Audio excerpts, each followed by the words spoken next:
Non. Je suis content. Au niveau du cadrage, on est bon. Putain, j'ai l'impression que je suis hors cadre. Eh non, non, Oui, fais-la toi, fais-la toi, du t'es fond. juste une voix off. Fais-la du fond parce qu'il y a du public. Voilà. Il a raison. Ouais, pour voir nos gueules, ça suffit. Ouais. Et puis quoi encore? Tu veux quoi, toi? Ouais. Ça nécessite un peu de travail, Guillaume.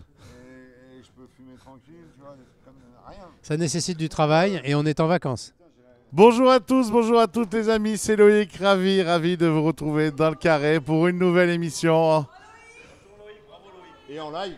Et en live. Et en live avec pour du la public. première fois. En live avec du public. Le public! Ouais! Ils sont contents, ils ont pu venir assister à l'émission vu qu'ils se sont fait virer du golf. Alors, on est ravis de vous retrouver en Espagne, à Castellón pour le Florida Family, le meilleur séjour de poker, vacances. N'est-ce pas, Alexis? Merci.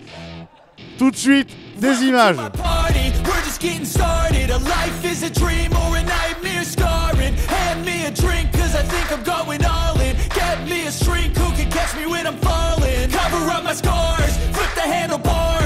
In my car, wake up in a bar, I'll be a superstar, just on my avatar, this world is so bizarre, empty out the reservoir, yeah. I'm taking 6 shots, yeah, straight to the face, and I wanna get lost, I'm sick of this place, don't know how to stop when I'm feeling this way, so I'm taking 6 shots till I'm feeling okay. I think I'm going crazy, don't think I'll get home safe. So I'm taking 6 shots all straight to the face. I'm taking 6 shots, are you coming with me? I'm taking 6 shots, yeah, straight to the face. And I wanna get lost, I'm sick of this place. Don't know how to stop when I'm feeling this way. So I'm taking 6 shots till I'm Voilà, toutes les informations, vous les retrouvez en description, en lien sous la vidéo. Les nouvelles étapes en février, en avril, en septembre et en octobre arrivent. Vous avez toutes les informations en allant sur le site. Pour une belle émission, il faut des beaux invités et j'ai des invités exceptionnels. Vous le connaissez, auteur à succès, homme d'influence, historique du poker français, c'est la voix. J'ai le plaisir d'accueillir monsieur Alexis Lebsker. Salut Loïc, salut tout le monde.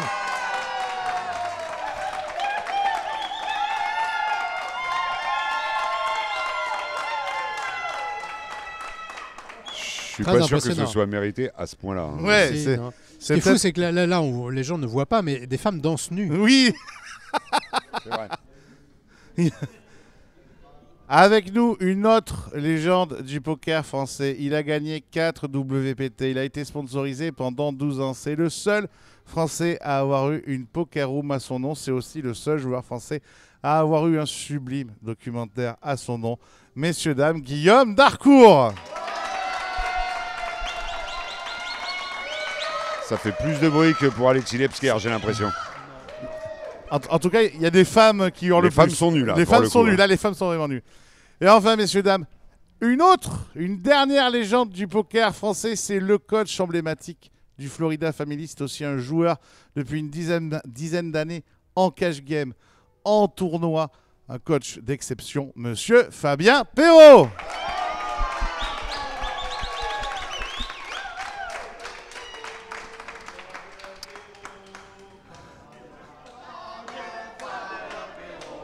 Et on n'a même pas commencé l'émission. Et on n'a pas commencé l'émission. Non, on entend mal, mais ils disent tous l'apéro. L'apéro. Ouais, c'est ça. On est ravis, 3 légendes pour parler d'une question que vous m'avez souvent demandé. Ça ressemblait à quoi le poker en 2010? Le poker en 2010, c'est les balbutiements du point .fr. C'est l'entrée de plus de 26 rooms dans le milieu online. C'est énormément d'argent distribué. C'est des contrats mirobolants et c'est une autre façon de voir et d'appréhender le poker. On a un coach qui a été également joueur, qui a été également sponsorisé avec Fabien. On a Guillaume, je le rappelais, qui a été sponsorisé plus de 12 ans par 3 rooms différentes, Guillaume. 3 rooms différentes. Plus après même OnPoc, tu as même été sponsorisé encore. C'est la 3e. C'est la 3e, d'accord. Et la première? Poker 770. Au Poker 770, mon Dieu qu'on est vieux. Et puis évidemment, un monsieur qui a carrément dirigé la communication de ce qui a été pendant très longtemps la plus grande room de poker au monde, monsieur Alexis Lebsker, qui a aussi fait toutes les émissions La Maison du Bluff, Direct 8, C17. En fait, c'est quoi ton record d'émissions? En fait, c'est marrant parce que c'est vrai, j'ai fait des chaînes qui n'existent plus. Toi, tu as fait des rooms qui n'existent plus. En peu de temps, quand même. En peu de temps, il y a le paysage a complètement changé, quoi. Ouais, C'est il y a ça. des rooms qui ont fermé. Ouais, Il y a des, il y a des il y a chaînes qui ont changé de nom. C'est ça. Ouais. En fait, il a pris 3 has-been pour poser une Ouais, question. c'est ça, ouais. Une question d'Asbin. Alors, les amis, si je commence par les années 2010 dans le poker, votre premier souvenir qui vous marque de cette période-là, quand le poker explose en France, si je vous demande un souvenir comme ça, qu'est-ce qui vous vient en premier? Moi, Alexis. Oh là, tu me prends au dépourvu comme ça. Le premier truc qui me vient, c'est le Black Friday.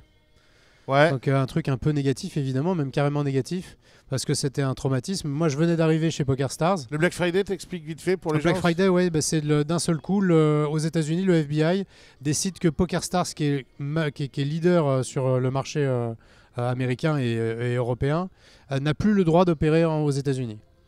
Et du coup, ils ferment le robinet Internet. Du coup, PokerStars s'éteint partout dans le monde, y compris en France.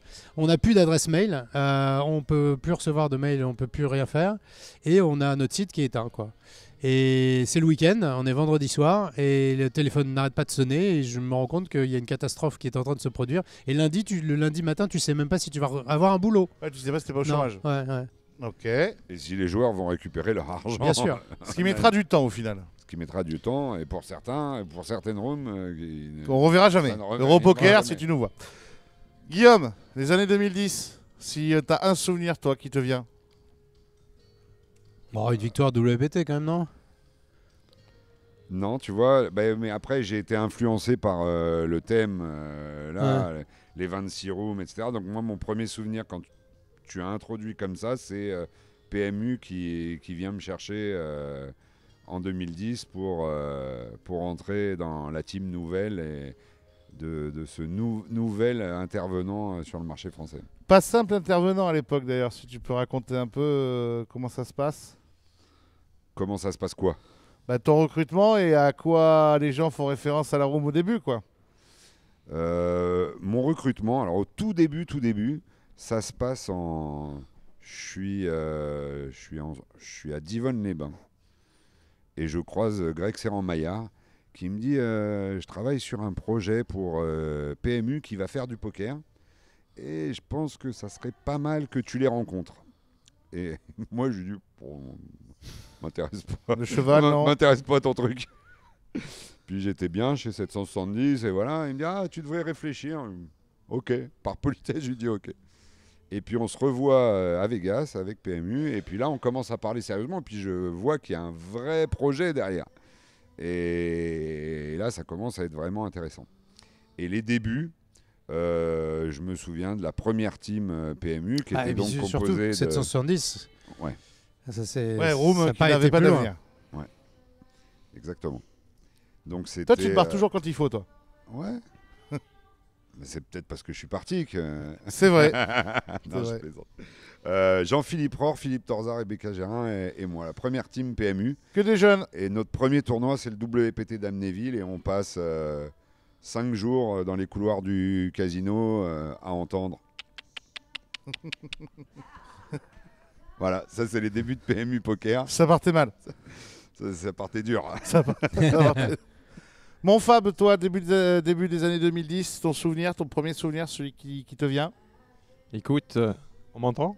Ouais, enfin, on t'entend, il n'y a pas de haut-parleur, du Vegas. coup, ils entendent ta voix. Premier souvenir, c'est peut-être la rencontre avec Alexis, mais c'est en 2009, fin 2009, marquant, hein. décembre 2009, Marquant pour toi. à Vienne. Ouais. C'est très Je m'en marquant souviens pour très moi. bien. Ouais. T'avais oublié, Ça toi? Non, mais j'en Non, parlais non. hier. C'est pour faire vite, en fait, quand j'ai été sélectionné par Everest, Alexis faisait partie des membres du jury. Et donc, ça a été une de mes. Tu as été ma première rencontre, en fait, quelque part sur le circuit. C'est vrai. Bah, c'est très gentil. Ouais, c'est- Et c'est un pourquoi plaisir. tu le rencontres? Parce que tu participais à un concours, toi, c'est pas ça? C'est pas tout à fait un concours, en fait. Ils ont fait une sélection parmi les, entre guillemets, les meilleurs joueurs du site. Ouais. Et il y a eu énormément de joueurs qui étaient présents. On était plus de 200 joueurs, je crois. Ouais. Et ils en ont retenu 10 pour la team internationale. Et Alexis faisait partie du jury. Et c'est la première personnalité du poker que j'ai rencontrée à ce moment-là. Moi, à l'époque, j'étais joueur online. Et c'était mes balbutiements dans le live. Et c'est comme ça que l'aventure a commencé. Ouais. Et Fabien a été absolument brillant en entretien. Il a complètement survolé le field, quoi. Donc c'était assez évident qu'il aurait ma voix. Ouais. Merci beaucoup. Et j'ai pas eu besoin de beaucoup convaincre, hein, je te rassure. Merci beaucoup. Et sinon, il y a beaucoup de choses. Hein. La rencontre avec Guillaume, évidemment. On s'est rencontrés très vite d'ailleurs. Ouais, au Ouais. fucking On Blue a Boy. eu un- Une on a eu belle un soirée. feeling ça, tous les deux très vite. Une belle soirée, tu m'as dit. Hein. Tout à fait. C'est à cette C'était pas époque-là que encore tu avais les cheveux roses, non? Pas encore. Pas encore, non. Non, c'est juste derrière. C'est plus les cheveux. Et ouais, si je dois retenir quelque chose, ça a été en 2010, je fais mes premiers World Series. Et lors de mon deuxième tournoi en Omaha, j'ai Phil Ivey à ma table. Et à l'époque, quand tu arrives du online et que tu fais la transition vers le live, à l'époque, Phil Ivey, c'était une de mes références, tu vois, ça faisait partie entre guillemets de mes idoles avec Antonius et compagnie. Et donc de l'avoir à ma table dès mon deuxième tournoi World Series, ça c'était un grand moment. Lui a fait casser un PC à Phil Ivey C'est vrai. pendant les WSOP Europe 2013. Ouais. On racontera ça après. Bon, les amis, cette époque-là, c'est l'époque où il y a 26 rooms, c'est l'époque où les contrats se comptent en centaines de milliers d'euros. C'est là où les buy-in, c'est jamais moins de 10 000 euros, peu importe les tournois Ouais. où on va. Des dizaines de joueurs sponsorisés, énormément de pubs à la télé, beaucoup d'émissions. Qu'est-ce qu'on a bien réussi à cette époque-là? Et je parle au monsieur qui a dirigé le marketing pendant longtemps. Qu'est-ce qu'on a bien réussi? Est-ce qu'on a bien réussi les émissions? Est-ce qu'on a bien réussi l'entrée sur le marché? Est-ce qu'on a bien réussi la sélection des joueurs? Bah déjà, il y a un truc fondamental, c'est que quand on remonte aux années 2010, puisque c'est ton exercice, il y avait quand même beaucoup de gens qui disaient « Bon, ça va pas durer ». Le poker, on ne savait pas en 2010 combien de temps ça allait durer. Ça pouvait être un effet de mode, ça pouvait durer 2 ans, 3 ans, 5 ans, et puis on est en 2023, bientôt 2024, c'est toujours là. Et il n'est plus question de dire combien de temps ça va encore durer. Donc c'est assez marrant déjà de voir ça. Et il y avait ce côté, il faut en profiter parce que peut-être que ça ne durera pas. Et donc c'était une période vraiment particulière Ouais.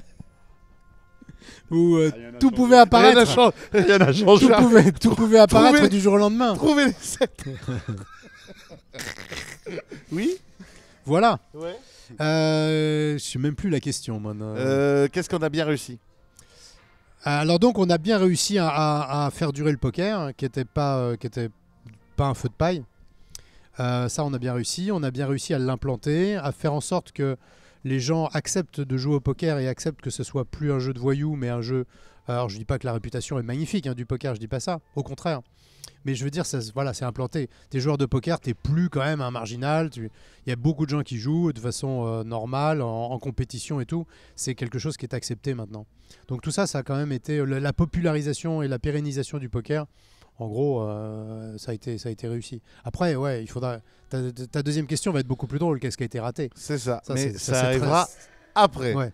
Alors vous, en tant que joueur, qu'est-ce que vous avez l'impression qui a été réussi dans les années 2010? Fabien, qu'est-ce qu'on a réussi dans les années 2010?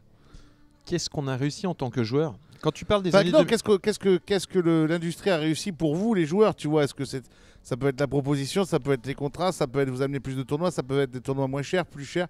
Qu'est-ce que vous avez l'impression que les années 2010 ont réussi? Quand on parle des années 2010, on fait référence à 2010 jusqu'à... Oh, ouais, Oh, arrête de nous jusqu'à- faire chier. ouais, on a ouais. dit Non, les mais- années 2010. que ça- Après, tu mets ce que tu veux dans cette question. Ok. Écoute, moi je dirais que l'industrie du poker live s'est beaucoup développée. Quand je suis arrivé sur le circuit, il y avait très peu de tournois.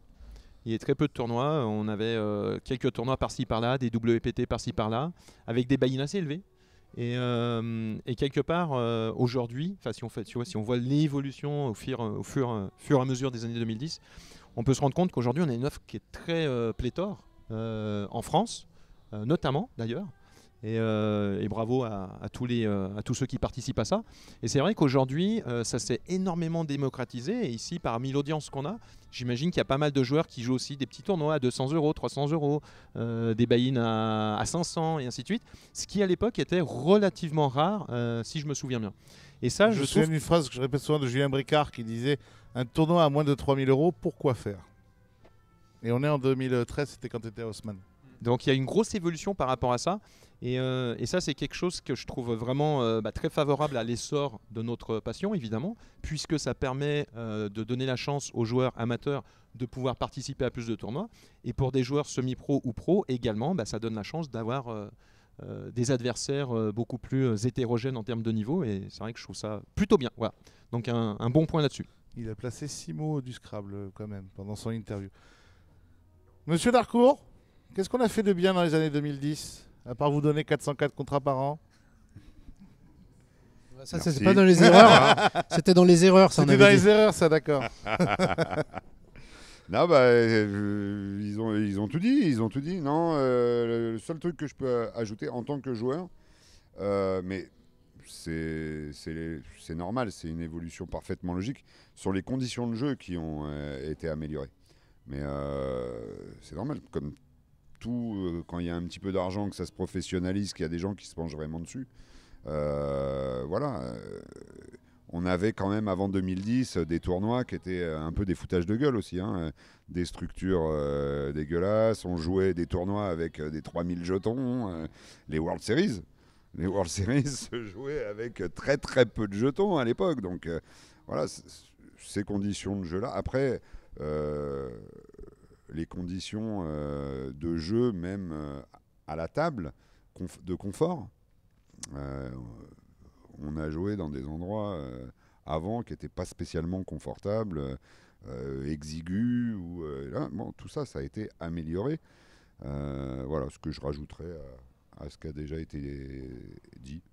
Fab? Ouais, pour rebondir sur ce que dit mon collègue par rapport au World Series, le tout premier tournoi World Series que Les je quoi fais, donc SLS, c'est un accent. les World Series.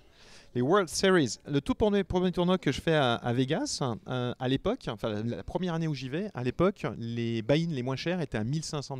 Il n'y avait pas de tournoi en dessous de $1 500. C'est vrai, bien Et sûr. on avait 4500 Et jetons. nous avions 4500 jetons parce qu'à l'époque, on avait 3 fois le buy-in en jetons. Donc un tournoi à $1 500, tu avais 4500 jetons. Un tournoi à $2500, tu avais 7500 jetons et ainsi de suite. Le main event avait 30 000 Tu jetons. veux dire le main event? Le Main main event. event. Et 30,000. l'année suivante, ils ont commencé à introduire des tournois à $1000. Donc ça, c'était le samedi. Tous les samedis, il y avait un tournoi à $1000. À l'époque, c'était une révolution. Et maintenant, on a des tournois à 15 heures. 330. C'était le samedi à comment 15h. Le samedi à fallait 14h. pas arriver en 14h, retard. ouais. Fallait pas être en retard parce qu'il y avait de la liste d'attente. C'est ça. Et non, mais franchement, c'est une évolution incroyable puisque aujourd'hui, tu as des gens qui peuvent aller à Vegas, Jouer à prétendre participer $500. au championnat du monde, alors au World Series, on va dire. Non, World Series. C'est un autre thème. Est-ce que ce sont des championnats du monde? Ça, c'est autre chose. Et en l'occurrence, voilà, il y en a pour toutes les bourses. À l'époque, c'était pas le cas. $1 500, c'était un SMIC, c'était même un SMIC et demi à l'époque. Ouais. Donc voilà.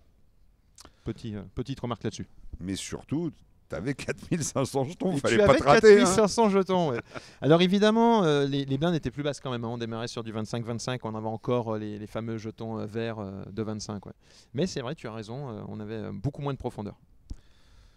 Et alors, qu'est-ce qu'on a raté, monsieur Ebsker, dans les années 2010, dans le poker? Bah, il faut se remettre dans le contexte où, moi je parle de l'industrie, après vous parlerez peut-être plus du joueur Oui, ou toi, des t'es jeux. au-dessus de tout ça, toi. Ouais, moi je suis un peu... c'est notre Sommité, niveau. une Notre niveau, excusez-moi.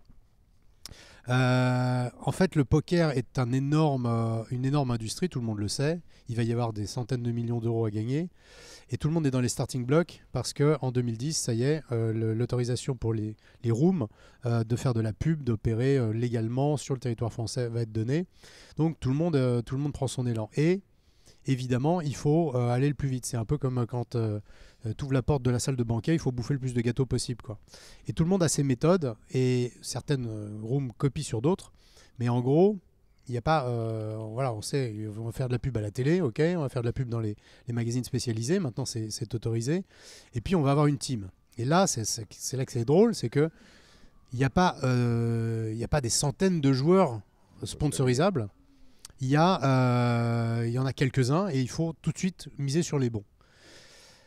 Et là, il y a quand même des gens qui ont reçu des chèques considérables pour des prestations qui étaient quand même assez proches du zéro, quoi. Parce qu'il faut comprendre que ces joueurs-là, on leur demandait rien à l'époque. On leur demandait rien, on leur donnait de l'argent, c'est un chèque en blanc qu'on signait.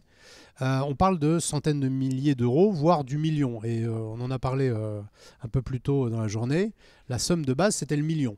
Voilà. Donc vous faites une très grosse perf, on vous donne 1 million d'euros pour représenter la room pendant 1 an. Et personne se disait, c'est beaucoup.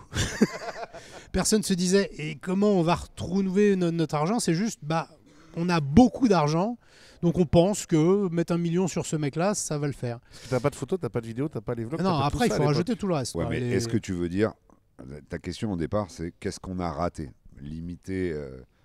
Enfin, je pense qu'on a raté des choses plus importantes que de filer 1 million d'euros à une. Non, ou deux non, parce qu'il y a personnes. attention, il y a une donnée, Non, mais très, te il y a sens une pas donnée visé, c'était importante que dans, 500 000, toi. Moi, il y a une c'est donnée pas mon importante cas. dans ce que vient de dire Loïc en préambule. Il y avait 26 ou 27 rooms. Ouais. Il y a quand même beaucoup qui ont raté Ouais, la marche. Il n'y en quoi. a pas beaucoup qui donnaient 1 million. Non, mais enfin, il y en a quelques-uns qui. Il n'y en a pas beaucoup. Fabien qui pour en donnaient parler, 1 million. il en fait partie, quoi. Enfin, je fais pas partie de ceux qui ont Qui ont eu reçu 1 1 million. million, mais en tout cas, j'ai mon ancien coéquipier, effectivement. Antoine Saout, Voilà. qui lui a pris 1 million pour une communication. Et la room a fermé quelques années plus tard. À cause Ouais. d'Antoine, tu crois? Non, bien sûr Non, que non, non. non. Allez, malheureusement, tu vois, tu parlais de choses ratées. On peut parler du côté marketing. Ouais. Il y a des rooms qui ont été très très fortes là-dessus, d'autres moins. Et malheureusement, la room à laquelle parce j'ai qu'elle- appartenu n'a Oui. pas été. N'a pas été, alors Non. qu'elle dépensait beaucoup sur les joueurs. Ouais. Mais il y a encore ça parfois sur certaines rooms, c'est qu'elles dépensent beaucoup dans les joueurs, moins qu'avant, mais elles savent pas quoi en faire. Elles savent pas comment Mais les c'est ça, voilà, marketer. c'est ça que Et là, on parle quand même de gâchis de millions d'euros. Donc, à un moment, il y a le comptable qui arrive et qui dit on perd de l'argent, on n'en gagnera pas avant quelques années. Et si tu n'arrives pas à inverser le processus, c'est compliqué. Et les autres sont des machines de guerre qui sont comme Winamax, PokerStars, etc., qui étaient bien mieux lancées. Et voilà, Everest, là, on fait les vieux, mais avant l'ouverture du marché, c'était un des leaders en France. C'était une marque qui Complètement. était très bien implantée, très populaire, qui était très implantée dans tout le territoire par les clubs, etc. Donc, à l'ouverture du marché, ils avaient tout pour réussir. Et puis, Totalement. ça s'est mal passé parce que justement, ils ont fait des choix à coups de millions à côté. Ils ont fait des choix stratégiques de rachat d'entreprises qui étaient quand même très, très particuliers. Et puis, au bout de 3 ans à gaspiller l'argent, c'est fini, quoi. Alors qu'il suffisait juste de donner 1 million à Fabien Perrault. Et Ça là, aurait, tu ça pouvais... aurait changé l'histoire du poker. ça. là, on pouvait faire de l'argent. Non, ça aurait été pareil, mais il aurait eu 1 million. Guillaume, qu'est-ce qu'on a raté dans le poker dans les années 2010? Moi, je suis encore une fois pas tout à fait en accord avec ce qui vient d'être dit. Oui. Ce qu'on a raté, c'est évidemment la stratégie marketing. Et la partie sponsoring de joueurs, ce n'est qu'une ligne parmi la stratégie marketing et donc qui participe de façon assez petite au ratage. On a beaucoup raté les médias au début. C'est-à-dire que, par exemple, quelqu'un comme toi qui était quand même très starifié, tu savais en plus comment le faire, il y avait très peu de contenu pour vous starifier. Il n'y avait pas d'interview, il y avait très peu de vidéos, il y avait Non. très peu de tout ça. Non, c'est pas vrai. Non, Bah non. si, ça c'est vrai, mon gars, parce que ça c'est mon C'est business. pas vrai. Ah bah, vas-y, sors-moi quelque chose qu'il y avait. Non. Le business, il s'est créé en même temps que le marché. Donc, c'est arrivé petit à petit. Il y a des choses qui se sont créées. Il y avait des sites qui ont fait ce qu'ils savaient faire à l'époque. Et puis, régulièrement, il y a des gens qui sont arrivés, qui ont réinventé, proposé quelque chose de nouveau, etc. Tu en fais largement partie. Mais ça n'était pas prêt dès le départ. On a parlé de PokerStars. PokerStars avait plein d'actions médias, etc. Ça c'est vrai. Ils étaient présents sous beaucoup de formes et où ils étaient. Vous étiez même très en avance parce que moi je te coupe. C'est ce que j'allais dire. Ils étaient même plutôt Parce que très novateurs. la maison du bluff, le fait de le faire en live, qu'on puisse voir l'émission en train d'être tournée. C'est encore PokerStars différent. Là, on Live, parle tout ça. d'avance. Effectivement, PokerStars a dégainé avant l'ouverture du marché en étant à la limite de l'illégalité quand même. Mais en étant prêt à dégainer l'artillerie lourde dès que le coup de feu de départ serait donné. Et certains qui se sont dit, on verra quand ça sera fait. Mais tu parles d'erreurs marketing. Oui, moi je suis d'accord. Mais si tu veux, des erreurs marketing, il y a par exemple, on peut en parler, Sajou, qui était associé aux Parisiens. Quand tu as une machine, bon quand tu as une machine de guerre, Magazine Le Parisien. Oui, le Parisien aujourd'hui en France, voilà. C'est chelou ça. T'as, je sais plus quel Eurosport qui était avec, déjà Eurosport. Ouais. Ils avaient une chaîne de télé. Ouais, qu'est-ce qu'ils foutent là? À l'époque, maintenant ça paraît désuet bien sûr, mais à l'époque ils avaient une chaîne de télé majeure sur le sport. Ils s'accolent, enfin ils se mettent au paris sportif et au poker. Ils font pas une seule A émission. priori, tu te dis ils peuvent pas perdre. Eux ils sont dans le quintet final. Voilà, non, ils se sont complètement ramassés. Donc et pareil, ils ont monté une room, ils ont monté une team. C'était peut-être pas la meilleure team qui soit. Mais il y a Ils même ont fait des investissements qui. des personnes qui étaient déjà dans l'industrie du jeu et même très très bien représentés qui se sont totalement ramassés, qui n'ont Absolument. jamais même existé online, qui ont existé physiquement, mais qui n'ont jamais existé, qui n'ont jamais pesé dans le marché pour le moindre pourcent. Donc tout le monde, c'est ce que disait Alexis tout à l'heure, tout le monde est parti comme ça avec un projet, il y en a 26 qui sont arrivés avec un actionnariat qui était ce qu'il était, parfois il n'avait pas beaucoup de sens, une équipe qui n'avait pas ni de sens, ni d'expérience, ni quoi que ce soit, et forcément, voilà, mais moi il n'y a rien qui me choque dans tout ça. Non, mais on dit pas que c'est choquant, mais ce qui est drôle, c'est que c'est beaucoup de gens qui sont pas idiots, qui ont de l'argent, et qui ne se sont pas posé la question de base, qu'est-ce qu'on vend ? On vend du poker. Le poker, c'est un jeu où, dans le tournoi en tout cas, mais même en cash game, et à l'époque en sit and go, maintenant ça existe presque plus le sit and go, mais à l'époque il y en avait, il faut du monde. Si tu as du monde sur ta room elle va tourner. Si tu as une petite room de merde, elle sera pénalisée par le manque d'affluence. Si tu n'as pas de liquidité, tu peux pas faire des gros tournois, tu peux pas avoir de gros prize pool, donc tu tombes dans une spirale infernale qui fait que moins tu as de gens, moins tu as de gens, plus tu as de gens, puis tu n'as plus personne. Et donc ça, Winamax, PokerStars et puis les gros PMU l'ont compris et se sont dit, nous, il faut vraiment qu'on ait du monde. Mais quand tu es un groupement de petits casinos, il y avait 4-5 casinos. Il y en avait plusieurs. Quel était leur espoir, franchement ? C'est couru d'avance. Tu sais que ça va pas marcher. Voilà. Donc c'est pas choquant, on est d'accord. C'était. Ce qui est choquant, c'est qu'ils se soient pas dit, ça va pas marcher. Mais tu avais même des choses comme ASF Poker, etc. Ça n'avait pas de sens. Oui, mais et comme le disait, il y avait un groupement de casinos aussi. Il y avait des choses qui avaient vraiment aucun sens. Mais c'est pas une surprise qu'ils y soient pas arrivés. Ouais. C'est une surprise pour eux, quoi. Mais il n'y avait pas non plus 30 experts de ce niveau-là de disponibles en si peu de temps sur un marché qui n'existait pas. Donc ils ont cru que... Mais voilà. Et puis les personnes qui ont émergé de ces équipes-là, c'est facile après coup. On les connaît aujourd'hui. Alexis en faisait partie. Il y en a d'autres. On a notamment une Française qui brille aujourd'hui. Il y avait Hermance, pas... on te fait la bise. Évidemment. On embrasse très fort Hermance. Il n'y avait pas les experts pour ça. Donc, pour moi, il n'y a rien d'anormal. C'est pas un ratage, c'était couru d'avance. Mais toi, par exemple, qui as connu les contrats, tu faisais partie des plus gros contrats français, des contrats qui n'existent plus aujourd'hui. Aujourd'hui, quand quelqu'un signe chez Winamax, pour donner un ordre d'idée aux gens, si c'est 50 000 €, c'est déjà le bout du monde. On parle de contrats qui faisaient quoi, 300, 400 ? Un peu plus. 310. 320. Allez à 350, ça a jugé. Non. C'est quelque peu exagéré.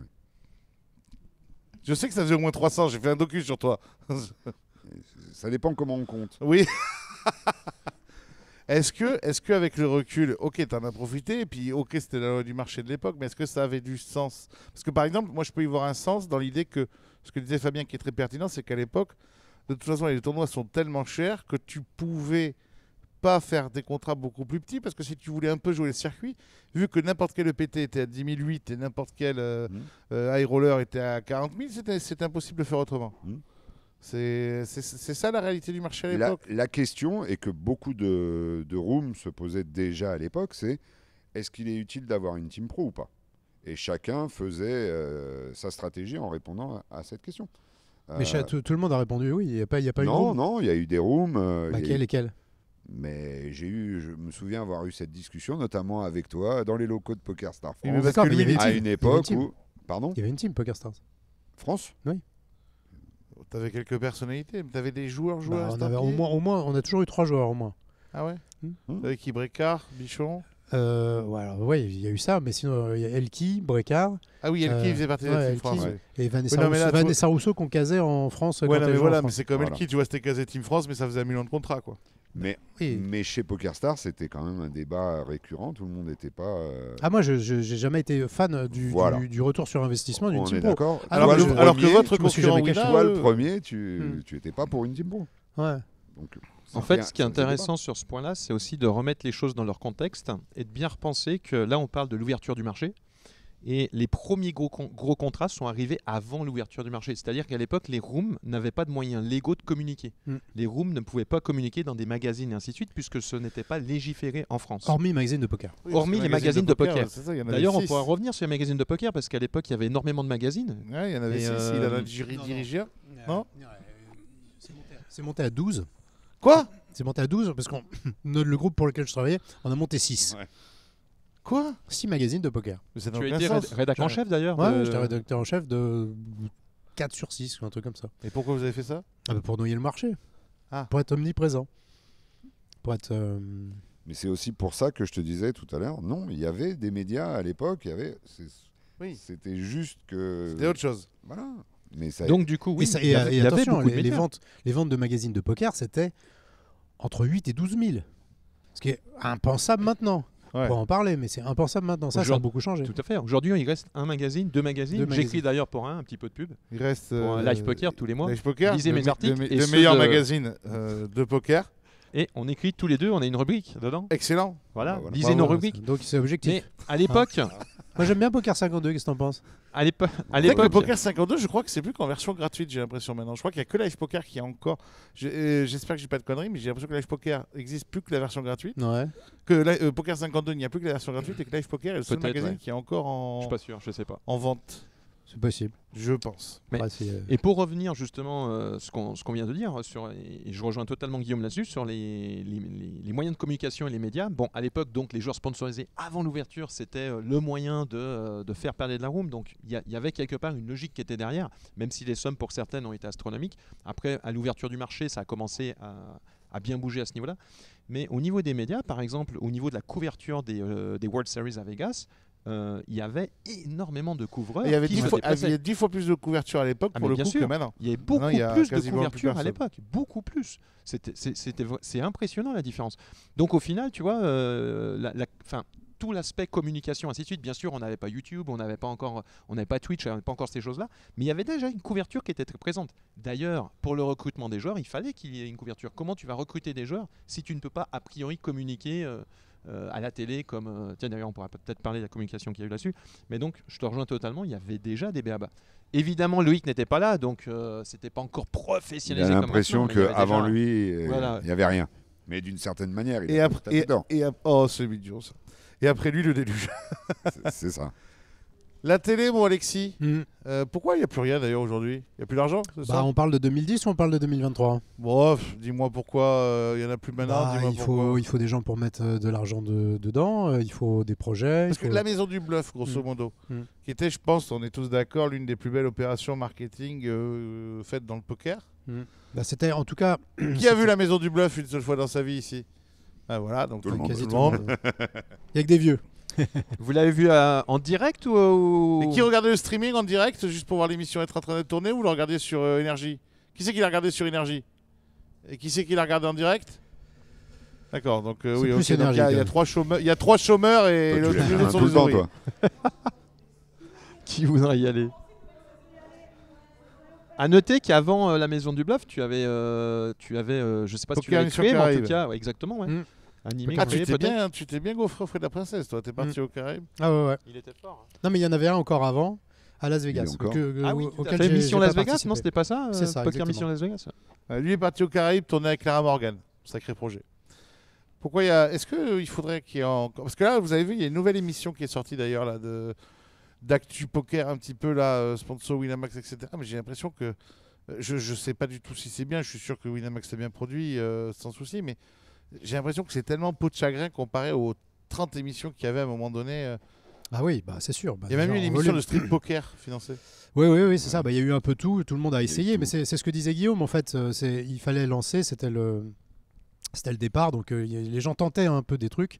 Et il y a un mec dans une salle de réunion qui a dû se dire, bah, si on faisait un truc de strip poker, et les autres lui ont dit, bah ouais, après tout, pourquoi pas, ça peut marcher. Et c'était ça le truc, c'est qu'à cette époque-là, il fallait tenter les choses parce que si tu tentais pas, tu te faisais bouffer des parts de marché. Et tout le monde croyait un peu au Père Noël, essayait des choses nouvelles, tentait des trucs. Et évidemment, il y a énormément de déchets. Il y en a eu chez PokerStars, mais des trucs très très pointus, marketing, je peux pas dire, mais qui ont coûté beaucoup d'argent. Et pour revenir à la télé, maintenant, on a la solution. La Maison du Bluff, ça a cartonné. Mais imaginez quand même le producteur qui dit à PokerStars, à l'époque, il n'était pas chez PokerStars, il dit à PokerStars, donc son partenaire, on va faire une télé-réalité où les candidats vont jouer au poker pour savoir qui fait la vaisselle. Et ça va cartonner. Le speech, Ça aurait pu être, on en parle en disant c'est une énorme merde, qu'est-ce qu'ils ont fait, voilà, ça aurait pu être une énorme plantade et on en rigolerait aujourd'hui. C'est devenu la Maison du Bluff, ça fait 7 saisons plus 2 saisons avant. Et puis ça a été vu en cumulé, ça faisait 10 millions de spectateurs en cumulé. Hein. Donc c'est quelque chose qui a touché vraiment tout le milieu du poker. Et tu peux nous dire combien ça faisait à peu près de comptes qui étaient créés, un truc comme ça? Non, je me souviens plus, donc je veux pas dire de conneries. Non, mais c'est des milliers? Oui, bien sûr. C'est des milliers des dizaines de milliers. Des milliers par jour. Des milliers par jour? Oui. Ah ouais. Oui. Toi, d'ailleurs, t'as participé à la pire émission au monde. Comment ça, l'Actu Poker? Truc sur RTL9 là. Non, c'était Le dans le JT carré. du poker. Dans le carré, Le JT du poker. Dans le carré, c'est autre chose, ouais, connard. Alors, la pire émission au monde. Non, mais parce que quand on en parlait avec Ah ouais, même le JT Fontaine, poker, j'y ai fait aussi moi. T'as fait Non, le mais- JT du Oh poker là là. non, mais ouais. même Laurent Fontaine disait que c'était la plus grosse merde qu'il ait jamais fait. Il a dit ça, Laurent Ouais. Ouais, pourtant il a fait le derrière le rideau là. Il le refait en ce moment. Comme quoi. Laurent. Laurent. Laurent. Ouais, mais tu vois, alors je vais contester une phrase pour le plaisir de pouvoir contester Alexis, parce que je suis quand même souvent d'accord avec lui, quand il a dit tout le monde croyait au Père Noël. Non, je pense pas. Je pense que tout le monde avait bien conscience qu'il fallait se battre pour avoir sa place et qu'il n'y aurait pas de la place pour tout le monde. Donc, effectivement, c'est pour ça qu'ils ont tenté des trucs. Évidemment, ils essayaient de croire en ce qu'ils faisaient, c'est la moindre des choses, mais ils ne croyaient pas au Père Noël pour autant. Ils essayaient juste de se dire raisonnablement que sur un marché nouveau où il y avait tout le monde et n'importe qui se ruait, à la fin, il allait rester de la place que pour 3 ou 4 ou 5 et qu'ils espéraient être dedans. Et pour ça, ils ont eu des idées. Alors, c'est ce qu'on disait tout à l'heure. Hein. Il n'y avait pas toutes les compétences, etc. Bah, il y en a eu un, ça a été le strip poker. Il y en a eu un autre, ça a été de faire ceci ou cela. Et on a eu droit. Mais ça fait partie du show. Voilà, on a eu le JT du poker aussi. Et ce JT du poker, moi, je m'en souviens. Voilà, il y avait Laurent, effectivement. Il y avait Pierrick Torasso. Et moi, j'avais une chronique... dedans. Ouais, avec Torza que vous vouliez pas Philippe faire. Torza. Et en tout cas, tout le monde avait l'envie de faire quelque chose. Personne croyait au Père Noël. On s'en foutait. Ouais, on le fait et on voit. On le fait, on s'amuse. Non, ce qui était drôle On avec le cette voit. émission, il faut raconter quand même, c'est que c'est une émission d'actualité sur le poker, comme le nom le disait, qui Mais- était tournée en une journée. Mais Mais toutes les émissions étaient tournées en une journée. Et il a été diffusé toute l'année, toute l'année. on en tournait c'est-à-dire 26 que d'un coup. Si tu la tournais, mettons, le 1er Ah bon janvier, Ouais. le 25 décembre, tu avais les news du 1er Non, janvier. non, t'exagères. Non, mais c'est vrai. Non, t'exagères. Les émissions étaient tournées à l'avance, Oui. mais il y avait des blancs qui étaient laissés pour effectivement faire une page actu en début. Il y avait 3 minutes et donc on Voilà. venait Il y rajouter avait 3 26 minutes et il y avait 3 minutes de news. Exactement, voilà. Mais donc c'était une partie interview, une partie chronique qu'on faisait à droite à gauche quelque part sur la planète, des choses comme ça. Et puis il y avait la vraie partie actu qui était rajoutée 3 minutes, voilà, sur la demi-heure. Le presque JT du poker. Le presque JT du poker. Fab? Fab, en fait c'est intéressant parce que au final la seule émission poker qui a réellement marché c'est l'émission d'Alexis. Je suis en train de penser qu'il y avait aussi des émissions, et Vrest avait tenté des Oui, oui, émissions. oui, oui. Ouais, le méga Non. turbo sur M6 là. Ouais, non, ouais. mais le produit était pas mal. Non, le produit en lui-même était intéressant, Mm. mais au final ça, le taux de, enfin la Non, tu répercussion. oublies le Comment World Poker Tour sur Canal+. Ça c'était beau. C'est vrai, c'est vrai. Non, Bah, non, l'émission oui, dont oui, on oui, parlait oui, là, oui. dans les arènes, l'émission incroyable, Ouais, magnifique, c'est vrai. ultra produite, Ouais. qui a coûté une tonne là. Mais en fait, il y a un équilibre qui est très difficile à trouver entre la production de ton émission et la rentabilité sur le site. Et la passerelle, il faut que les passerelles soient extrêmement solides et nombreuses pour dire aux gens, bah, vous aimez ce que vous voyez, allez donc sur PokerStars, par exemple. Et comme tu n'as pas le droit de dire PokerStars, tu as intérêt à trouver des billets vraiment solides, je répète, Ah oui, ça c'est vrai. pour y t'as aller. pas le droit de Oui. dire poker Mais non, star. à la télé, on peut pas citer la marque du partenaire. Donc il faut trouver des billets. Et le problème d'Everest, c'est qu'ils avaient un produit qui était bon ils avaient une room qui était bonne, mais les passerelles entre les deux n'étaient pas du tout en place. Au niveau marketing, ils n'avaient pas du tout bossé ce côté-là, ils l'avaient complètement sous-estimé. La force de PokerStars, c'est quand il y avait des émissions de poker, il y avait presque que PokerStars. Donc tu faisais la promotion, tu disais poker à la télé, bah, finalement, il y avait une chance sur 2 que ça atterrisse sur PokerStars. Mais Everest, ce n'était pas le cas, et les autres, c'était encore moins le cas. Donc il fallait vraiment renforcer cette notion encore une fois, de passerelle et de notoriété de marque. Ça n'a pas été fait, bah, ça a profité à d'autres, peut-être même à PokerStars. La dernière partie, c'est ok, on a parlé de ce qui était bien, de ce qui était mal. Non, attends, il y a un truc quand même qu'on n'a pas dit. Vas-y. Attends, un truc, la grande plantade des années 2000. Il y en a beaucoup. Non, mais la grande plantade. Partouche. L'Argel. L'Argel, ouais. On aurait quand même pu jouer sur le .com pendant des années et que ça soit régulé de façon normale. L'Argel, au début des années 2000, enfin 2010, c'est quand même le truc dont tout le monde parle. C'est vrai.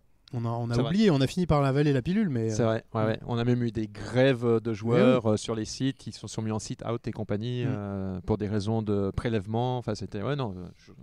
Au final, quoi, c'était une énorme connerie, le .fr. Bah, ça a été fait par des gens. Non, je connais le côté live, mais à l'époque là, c'était le côté online, mais qui ne connaissent pas du tout le sujet. Ça, j'ai l'impression que ça arrive souvent que les régulations sont faites par des gens qui ne connaissent pas le sujet. Mais alors dans le jeu, c'est le cas, mais j'imagine que dans les normes automobiles ou je sais pas quoi, c'est un peu pareil. C'est pour ça que t'as que des aberrations. Et t'as des trucs qui sont un peu étonnants, quoi. Au final, Alexis, est-ce qu'on pourrait pas aussi penser que le fait que autant de rooms échouent, on est passé de 26 à aujourd'hui 7. Un nombre très réduit, 7 est-ce que dont finalement une régulation peut-être non adaptée n'est pas la cause principale ou une des causes principales de cet échec au niveau des rooms? Bah, la cause principale, je pense que c'est le marché qui est pas extensible à l'infini. Il n'y avait pas de la place pour 27, comme je l'ai dit. Ce qui compte dans une room, c'est la dynamique, c'est la liquidité. Voilà, les gens vont pas changer de room comme ça facilement. Ils vont choisir 2-3 rooms. Donc c'est ce qui s'est fait. Au final, si c'était à refaire, vous referiez quoi différemment? Bon, moi, personnellement, j'arriverais plus tôt. Comme ça, j'arrive au moment où il y a de l'argent. Ça va éviter de galérer. On serait tous arrivés plus tôt. Ouais, non, mais toi, c'est en tant que joueur, mais qu'est-ce que vous auriez fait de différemment? Peut-être, je sais pas moi. Je pense à une joueuse qui a été championne du monde de poker française, la seule, et qui regrette tous les jours d'avoir refusé un certain contrat pour finalement se prendre l'annulation d'un autre contrat très cher parce qu'il y a eu un Black Friday. Je sais qu'elle regrette souvent de ne pas être allée chez un W pour aller chez un Pic Rouge qui a fermé. Vous, ce serait à refaire, vous referiez quoi de différent dans vos choix peut-être de vie, de carrière, de signature, de stratégie? Tu parles personnellement? Personnellement, ouais. Toi, rien. J'ai commis beaucoup d'erreurs. Il y a beaucoup de choses que j'ai faites qui m'ont fait perdre du temps, des gens avec qui j'ai consacré des choses, du temps et qui n'étaient pas intéressants, etc. Ça, on a tous ça. Maintenant, dire que j'ai fait des erreurs et que j'aurais dû. Ouais, que tu réfléchis pas plus vite. Il y a des trucs, il y a des trucs. Je perdrai pas de temps sur des choses, des projets qui, bon, voilà. Mais ça fait partie de l'enseignement aussi. Échouer, aller dans des impasses, ça fait aussi partie de ton parcours et c'est pour ça que je suis peut-être un peu moins. Quand tu vois la progression de Winamax pendant ces années-là. Il n'y a pas un truc où tu dis putain si on avait fait ça ou ça on aurait pu les freiner? Mais non, parce qu'en fait c'est toujours pareil. Oui, bien sûr, mais combien ça coûte? Et est-ce que tu as les moyens de le faire? Non. Bon, bah tu fais ce que tu peux avec ce que tu as. C'est-à-dire que Winamax ils vous écrasent parce qu'ils n'ont pas de notion de rentabilité quand toi tu as. Non, mais ils ont une notion de rentabilité qui est différente parce que nous on est racheté par un fonds d'investissement. C'est ça, qui pour qui t'es un tableau Excel. Et Winamax, c'est deux propriétaires qui, eux, décident comme ils ont envie et qui, en plus, s'entendent bien et qui sont intelligents et qui ont une stratégie sur le long terme. Ils n'ont pas l'intention de vendre tout de suite. Et la preuve, ils sont toujours propriétaires de leur site. Et donc, ils ont une stratégie sur 15 ans. Quand Blackstone a une stratégie sur, bon, à la fin de l'année, il faut que ça nous rapporte 1 milliard. Donc, qu'est-ce qu'on fait? On n'a pas plus de clients parce qu'on n'aura pas, le marché ne va pas exploser en un an, donc il faut qu'on coupe. Et quand tu coupes trop, bah, au bout d'un moment, il ne reste plus. Bah, tu as moins de moyens pour l'année d'après, puis encore un peu moins de moyens pour l'année d'après, puis on voit le résultat maintenant. Oui, PokerStars qui était leader incontesté et maintenant complètement à la ramasse. Je crois qu'ils étaient 3e sur la France, non? C'est ça PokerStars, oui, ils sont 3e. 3e, voilà. Donc c'est pas. Guillaume, qu'est-ce que tu ferais différemment? À la fois beaucoup et pas grand-chose. On va dire peut-être sur la forme. Boa peut-être différemment. Peut-être Boa, je le Ouais. ferais différemment. Ouais. Mhm. Avec de l'argent, connard. Mais ça fait partie des choses qu'on peut regretter. Qu'à l'époque, t'aies pas eu un petit peu de, De cupidité à un vouloir. peu de moyens Un peu de pour cupidité faire à un vouloir. truc bien. Parce que Oui, mais à l'époque, il y avait on trop aurait de... pu faire un truc bien. Oui, mais à l'époque, il y avait trop de gens qui te demandaient de l'argent qu'ils ne méritaient pas. Ben voilà, ça fait partie Ça fait des partie choses. ça fait partie des choses, que des je- choses à refaire. Moi, si j'aurais tapé de l'argent à lui puisqu'il avait apparemment il en avait beaucoup. Ouais. J'aurais essayé de. Mais taper j'ai un pas peu. voulu le faire, il y en a trop qui lui tapaient de l'argent pour rien. Et c'était déjà mon ami. Fab, Écoute, c'est une question qui est très très vaste et très très large. J'ai tendance, l'alopécie comme moi peut-être, un regret Comment sur un regret sur l'alopécie. j'ai tendance à peu regretter mes choix et mes décisions de manière générale, un petit peu comme Alexis. J'estime que ça fait partie du process d'apprentissage. Évidemment qu'on va commettre des erreurs, évidemment qu'on va se planter sur certaines choses, mais globalement ça fait partie de... C'est ce qui nous permet finalement de prendre de l'expérience, de mieux voir de progresser à ce niveau-là. Donc non, j'ai pas vraiment de choses que je changerais. Peut-être lancer comment peut-être accélérer le projet Florida Family, le commencer quelques années plus tôt avec toute notre équipe évidemment.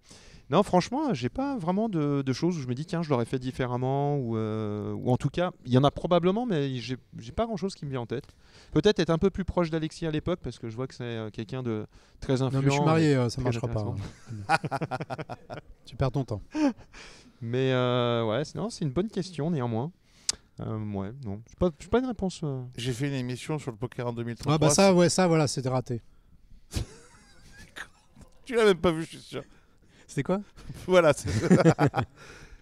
Sur le poker, le poker dans 10 ans, et j'aimerais bien. Ouais. Tu vois, une chose qui me vient en tête, c'est si je devais faire quelque chose différemment, c'est essayer, justement, on parlait d'Everest, d'être plus influent au niveau de... À l'époque, j'avais beaucoup d'idées. J'en parlais un petit peu en interne, mais c'était pas mon rôle d'en parler en interne quelque part. Et je me rends compte que l'équipe marketing était, disons-le, à la rue. Hein, c'est pas grave, ça n'empêchait pas que c'était des très belles personnes, très sympathiques, mais c'était absolument catastrophique d'un point de vue marketing. Et peut-être de ne pas avoir poussé plus et de leur dire écoutez, vous avez fait appel à mes services en tant que joueur, mais je pense que j'ai beaucoup à vous apporter en dehors de ça. Et c'était vraiment mon opinion à l'époque. Je voyais des choses autour de moi, je disais mais c'est incroyable, on va droit dans le mur. Ouais. Et on allait droit dans le mur. Moi, je suis entièrement Voilà. d'accord avec lui. J'aurais dû faire comme ça. J'avais beaucoup d'idées et j'aurais dû fermer ma gueule.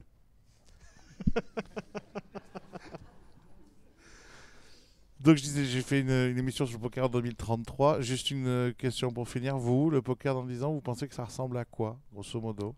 Est-ce qu'il y a plus de monde, moins de monde? Est-ce que, avec les arrivées peut-être de GG Poker, les arrivées des casinos en ligne, on va perdre, on va augmenter les joueurs, on va regagner de la liquidité? Vous le voyez comment, le poker dans 10 ans? Moi, j'ai l'impression qu'on est reparti dans une phase dorée, quand même, entre guillemets, grâce au Covid et au fait que beaucoup de nouveaux joueurs sont arrivés. On n'a jamais vu autant de joueurs en live.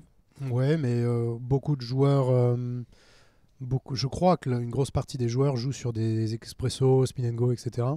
Ce qui n'est pas du tout une critique parce que c'est du poker et puis on sait maintenant que c'est une vraie technique pour affronter ce genre de partie. Mais je veux dire, voilà, je pense que ça va se jouer sur des supports plus mobiles. Le côté ordinateur pendant 12 heures, j'y crois beaucoup moins qu'avant. Et donc ça va être itinérant et rapide. Je pense qu'on Et gamifié. Ouais, et gamifié. C'est comme ça et que gamifié. j'ai gagné. Absolument, absolument. Ouais, c'est un très bon point aussi. Je pense que ça sera plus fun, moins long, plus. Tu seras peut-être moins impliqué. Le joueur sera moins impliqué dans le poker, mais il y jouera comme ça, comme ça sera noyé dans toutes ses applis jeux, etc. Et finalement, il jouera au poker de façon banale, quoi. Je dis pas l'ensemble des joueurs. Hein. Il y aura heureusement des passionnés qui joueront des tournois longs et qui iront à Las Vegas, etc. Et d'ailleurs, je pense que ce genre d'appli peut peut-être mettre le pied dans le, tu vois, permettre à des gens de mettre le pied dans le poker plus sérieusement. Mais je pense qu'il va y avoir voilà, un poker plus fun et moins profond, quoi. Guillaume? Ouais, écoute, moi je suis incapable de te faire comme Alexis, mais Alexis c'est un auteur exceptionnel, donc tu peux lui demander un petit peu de la science-fiction. Hein. Les Hurlements, en vente. Non, en c'est- ce moment. Excellent bouquin. Moi, Le je suis film, bientôt. Je peux sortir la date ou pas? Ouais. Le 3 avril. Le film d'Alexis Ebsker, sur le premier bouquin d'Alexis Ebsker. Non, le deuxième. Voilà. Donc, moi, faire des prévisions sur ce que sera le poker online, etc., j'en sais rien. Ouais, c'est Aucune difficile. idée. En revanche, l'idée que j'en ai, c'est plutôt donc sur le live, où c'est quelque chose qui va continuer à se développer. Ta question au départ, c'est il y aura plus de joueurs, moins de joueurs, etc. Moi, je pense qu'il y aura plus de joueurs, parce que c'est un développement normal. Le poker, aujourd'hui, c'est quelque chose qui est déjà Après, ouais. installé, exactement. On a passé la phase de dédiabolisation, démocratisation, et aujourd'hui c'est un jeu respectable parmi tant d'autres et qui est passionnant, donc ça va suivre sa progression. En revanche, que toute la partie online ramène des nouveaux joueurs, oui, c'est indéniable. Le online va monter aussi, donc ça va générer plus de joueurs, etc. pour le live. Mais bon, c'est juste un développement pour moi normal où il y aura plus de monde sur les tournois, plus de joueurs, qu'ils soient récréatifs ou pas. Fabien. Ouais, je rejoins Guillaume. On voit que le poker est quand même bien évolué en nombre de pratiquants. En fait, on a vu un gros boom en 2010, évidemment. Et ce boom, il s'est estompé petit à petit. Et c'est vrai que quand on posait la question à certains acteurs ou certains joueurs, il y a encore 6-7 ans en arrière, vers 2015-2016, on commençait à entendre des réponses de personnes qui disaient « Ouais, le poker, ça va, on va avoir de moins en moins de joueurs, tatati, tatata ». C'est vrai, on a connu une Bien petite sûr, période un bien petit sûr. peu comme ça. Il y a eu un Et, ventre mou, ouais. Ouais, il y a eu un ventre mou. Et au final, on se rend compte aujourd'hui en 2023 qu'il n'y a jamais eu autant de joueurs sur les tournois live qu'à l'heure actuelle. Tous les festivals battent des records. C'est impressionnant. Cette année, je me suis rendu pas mal de fois au casino de Namur. Ça Quel permet beau de- casino. Quel beau casino. Quel Ça permet, casino. Casino ça permet Circus. de placer. On peut peut-être faire Casino une annonce ou pas Circus de Casino Namur. Circus, Namur, Circus. Donc, les Quelle casinos- belle marque. en fait, Circus Paris, peut-être le meilleur Oh, club de bah, Paris. bah, je crois qu'il n'y en a pas vraiment d'autres. Il y Si en a tu veux pas faire vraiment des d'autres, tournois, si bien tu aimes sûr. le poker, c'est Circus. hein. Le Une Circus, émission bien sponsorisée. Le Circus Resort. Il n'y a que moi qui n'ai pas de lessive à placer dans cette émission. Est-ce que je vous ai parlé de PMU J'ai pas fini de parler Poker quand même là. Hein On peut faire une petite annonce ou pas? Je sais pas en parlant de ça. Non, mais non. on a compris. Ok. Je sais pas quand c'est que sortira cette émission. On verra. Oui. Et Allez sur le site floridafamily.fr. Exactement. Voilà, vous avez. Hein, Alexis, Effectivement. le meilleur Petite séjour surprise ou pas, de du coup. vacances poker. Merci. Et... Oui. Non, du, je veux dire, du on coup, est par pas rapport. sûr. Hein.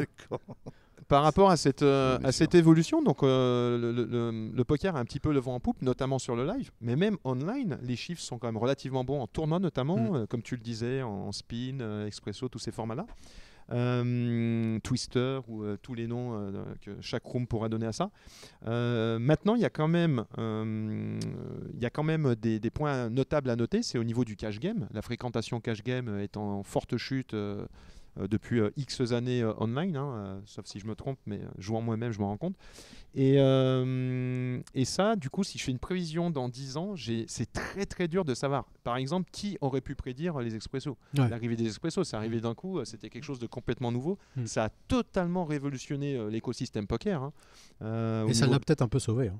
ça l'a probablement sauvé en Ce partie. qui est sûr, comme c'est tu que le ça dis. l'a modernisé déjà. Pour commencer. Ouais, mais je pense que ça va. Si on doit prédire, enfin, on a forcément beaucoup de choses qui nous échappent parce que ça va peut-être dépendre de nouvelles innovations qui vont venir dans les mois ou les années à venir Complètement. et qui vont permettre de redonner à nouveau un coup de boost. Totalement. Et au niveau mondial, on a un nouvel opérateur qui est devenu très très fort, qui est devenu numéro 1 mondial à l'heure actuelle. On peut peut-être pas le citer, je sais pas, mais en Si, tout cas, GG vous le Poker. connaissez. On n'est plus à sa place. GG Poker. Non. Et c'est vrai qu'ils ont amené des choses aussi innovantes dans leur soft, dans ce qu'ils proposent. Et est-ce que autant de par cet opérateur ou d'autres opérateurs comme Winamax ou d'autres opérateurs peut-être même à venir, des opérateurs asiatiques ou que sais-je, il y aura peut-être des choses importantes qui vont arriver. Alors là, je parle du online, mais le online a une répercussion sur le live. GG Poker est sponsor des World Series, par exemple. Et du coup, oui, c'est dur de prédire ça. Ça m'intéresserait de voir comment ça va évoluer parce que bon, tant qu'à faire, autant savoir un petit peu. En tout cas, moi, si je parle de mon point de vue et par rapport à ce que je fais, par rapport par exemple à mon activité coaching, je me rends compte que de plus en plus de joueurs ont tendance, entre guillemets, à se professionnaliser au niveau de leur approche.